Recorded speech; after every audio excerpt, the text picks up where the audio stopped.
ডাকসু নির্বাচনের মনোনয়ন ফর্ম বিক্রি শুরু হয়েছে। এ নিয়ে আরও জানাতে ঢাকা বিশ্ববিদ্যালয়ের সিনেট ভবন থেকে যুক্ত হয়েছেন আজহার লিমন। লিমন, মনোনয়ন ফর্ম বিক্রি ঘিরে শিক্ষার্থীদের উচ্ছ্বাস কেমন দেখছেন এবং প্রথম দিনে এখন পর্যন্ত কতগুলো ফর্ম বিক্রি হয়েছে?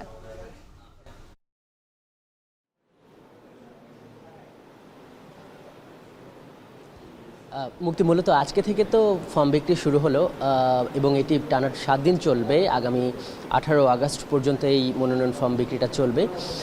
প্রথম দিনে আমি এই যে চিফ রিটার্নিং কর্মকর্তার যে কার্যালয় নবাব আলী সিনেট ভবনে, এই কার্যালয়টি, এখানে আমি চিফ রিটার্নিং কর্মকর্তার সঙ্গে কথা বলেছি, জনাব মোহাম্মদ জসিমউদ্দিন। তো উনি আমাকে যেটি জানিয়েছেন যে কেন্দ্রীয় ছাত্র সংসদের জন্য এখন পর্যন্ত 7টি মনোনয়ন ফর্ম বিক্রি হয়েছে এবং এর মধ্যে ভিপি পদের জন্য, জিএস পদের জন্য এইরকম শিক্ষার্থীরা নিয়েছেন। এবং বলতে পারি যে টানা 7 দিন ধরে তো চলবে। আজকে এই ফর্ম বিক্রির প্রথম দিনে একটু নিরুত্তাপই দেখছি।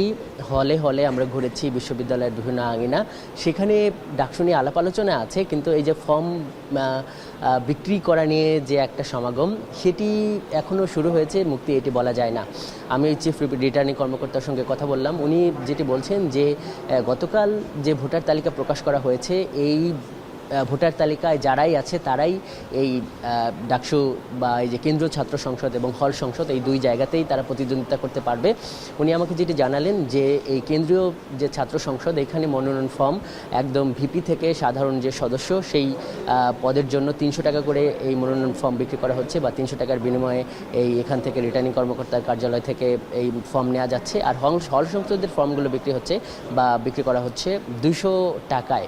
এখানে আমরা যেটি দেখছি যে আজকে মূলত বিশেষ করে যারা বিভিন্ন সাংস্কৃতিক সংগঠনের সাথে জড়িত, এই ধরনের যারা প্রার্থী, স্বতন্ত্র, এরাই এখান থেকে মনোনয়ন ফর্ম নিলেন।